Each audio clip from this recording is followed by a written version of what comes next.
My name is Kartik. I'm 16.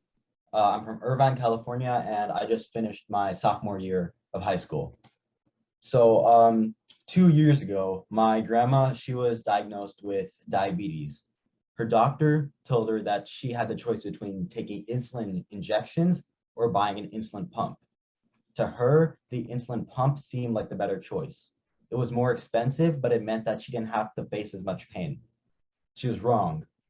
The pump worked fine for a few months, but eventually her infusion sets, which are the temporary needles that need to be used in conjunction with the insulin pump, started causing problems for her. Her infusion sets had caused the skin on her abdomen to bruise. If you have older relatives, then you probably know how sensitive their skin is. The pain and trauma from that insulin pump had caused her to become scared of needles. My grandpa tried to get her to take her insulin, but she refused. Eventually, she had to be admitted to a hospital. When I walked into that hospital to see her in that bed, she told me something that would change my life forever. She told me that when I become a doctor, I should create something to help diabetics like her. Those words really impacted me. I had always wanted to become a doctor, but in that moment in time, I wanted to help her immediately. I did not want to spend 10 years learning medicine to be able to help my grandma. So I went against what my parents said, and I decided to create something for people like my grandma. And then I'll share my screen. So meet the SugarJet, the solution to diabetes that is painless, permanent, and affordable. So along with pain being overbearing for patients, patients have to deal with the high cost of diabetes, and many patients, especially those who are homeless or lower income, cannot afford diabetes at all. Along with this, diabetes, since the devices are temporary or the accessories are temporary, a lot of the products contribute to large amounts of plastic being produced and thrown into the ocean. I did some research and I found that it was over 1 million pounds of plastic yearly from just the infusion sets that I talked about earlier.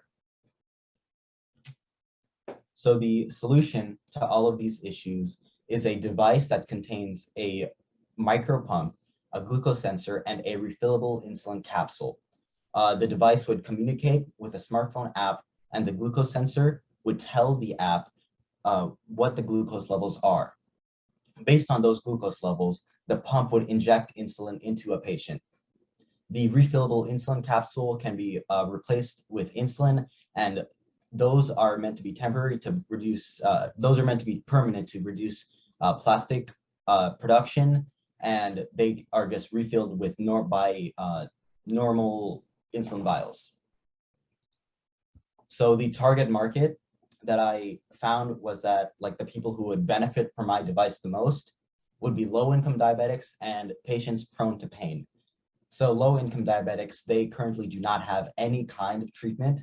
So putting a device like this onto markets would open a completely new opportunity for growth for a company like mine. The other type of people we are trying to get our product to is pain-sensitive patients. So that's old people and children mostly, since they have the softest skin and they're the most prone to pain. So I took a survey of around 1,200 diabetics, and I found that the majority of them were earning less than $65,000, and that the majority of them were paying more than $500 for their diabetic treatment.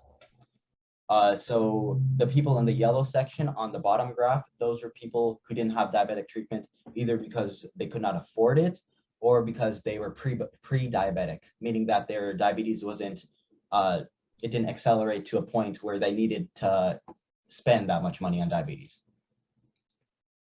So in that same form, I also took a customer interest survey, and we found that if a device that is capable of what my device does and has the same functions, if it was introduced, 80% people would buy them.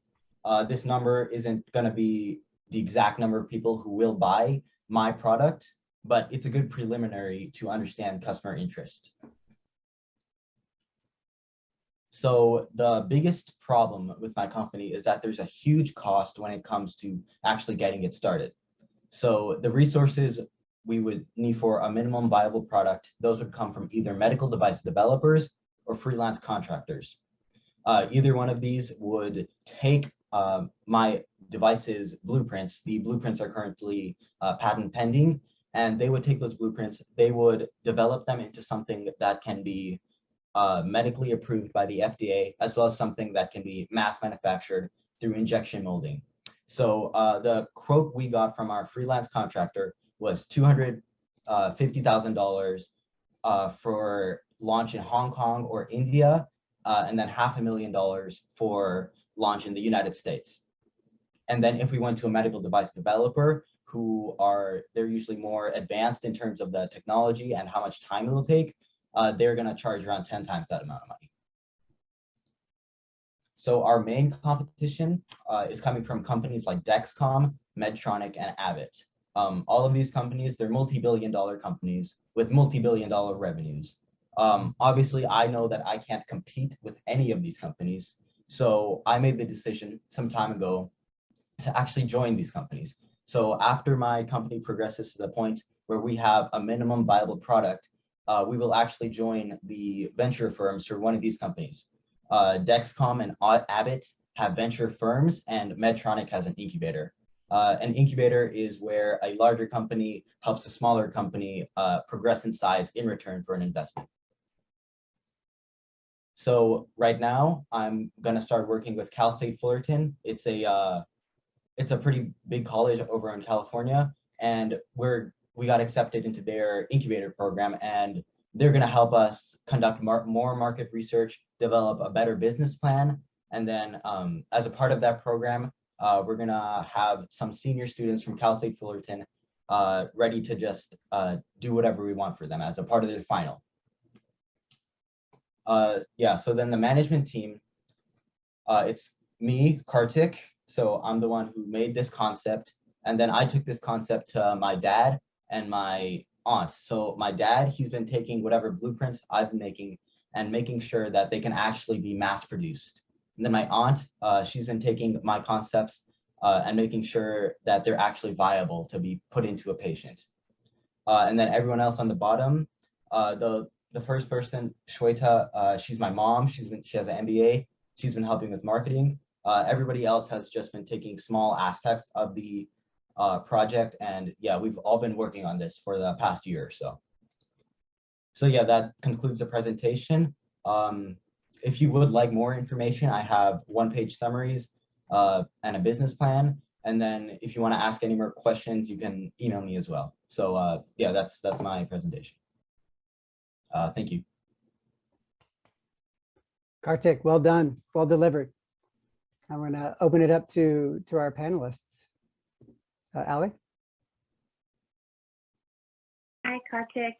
Really impressed with the level of research that you did and the amount of information. So a couple questions I have is, on that survey that you said that you had of the 1,181 folks, did you do that yourself, or how did you get all those?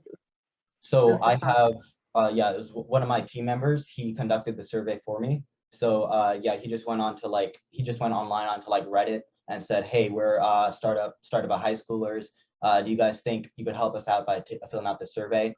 So then over a couple months, I was able to get all those people to take that survey. Wow, that's impressive. It's good numbers. And then you said that it was permanent, this device. Is there like, but it's probably not going to last forever. What's the time frame that you guys are thinking of for that it would be worn? So the device, there's two aspects to the device. There's a permanent needle system. So it's like similar to like a normal needle for like a vaccine, except it's thicker and it latches onto the skin on a patient's stomach. So that actually stays in the patient forever. And then I can show you if we go back. So this is the electronics module. This latches onto the injector system I was just talking about. And this is meant to last, this electronics module, this lasts 5 years only. But the needle itself, that can stay in a patient forever. It's the needle is made of surgical grade titanium. So you can relate it to a piercing where there are permanent piercings that you can keep in your body forever. And yeah. And then I also, Yeah, go ahead. no, I was, no, please finish. You're good. You can continue. Okay. And then also, I know you said that it kind of monitors the level of glucose. And I was wondering, what is your idea on how the frequency of getting that information? So I'm not sure I understand your question, but the way that the device works is that there's a glucose sensor built in. And then when we get the money and the resources to actually develop the device, we would take glucose sensors, which are already existent, and we would need to develop an algorithm for to make sure that when a patient gets low on glucose levels, insulin will be injected into their body. Does that answer your question? Or So the sensors are, how would it be measuring it constantly? yeah. Since it's on the body, the device will be on the patient's body constantly. It's like completely waterproof. You can shower with it, so it's constantly checking your glucose levels. Constantly. Okay. Okay, great. Thank you. Great, Kartik, fantastic. So first off, fantastic pitch, and I really like how you started off with your, with your personal story, because that's really what will kind of grab your prospective investors or customers or partners. So really great job. So I'm still not totally understanding how it works. So there's a needle that goes inside that stays permanently, and then the device sits on top of it, or yeah, so it's like a thick gauge needle, so it's a lot larger than a normal needle, and that stays in the body forever. And then the insulin, the electronics module, it latches onto the that needle, and then it injects insulin based off of that. Okay, how big is the device? It's around 3 inches in size. So yeah, it's about 3 inches. 3 inches in size. Yeah, in like length. Okay, and then the person just wears that on their body all the time. Yeah. Oh, got it. Okay, great. And so just question about the competition, and I don't know very much about the diabetes and kind of glucose market. So you mentioned Dexcom, Medtronic, and Abbott. How do the existing devices work today? So the way that existing devices work is there's two devices on current markets. There's the glucose sensor and there's the glucose pump. So there are longer term glucose sensors that Medtronic is developing that are meant to last 7 days, but that's the longest they've ever tried to do, and that's not even on the market yet.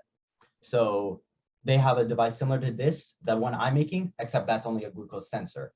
And then along with that, the other device that's on markets is the insulin pump. So that's kind of like a little iPhone size pump with a motor that takes insulin, like insulin liquid, and then through a little needle that's attached onto the body with a adhesive, it injects it into the body. So those little adhesive needles, they're called infusion sets, and those stay in the body for 3 days. So just, yeah, the whole, like going back to the whole reason I created this to take away the pain from those needles, those temporary needles that you have to replace every 3 days.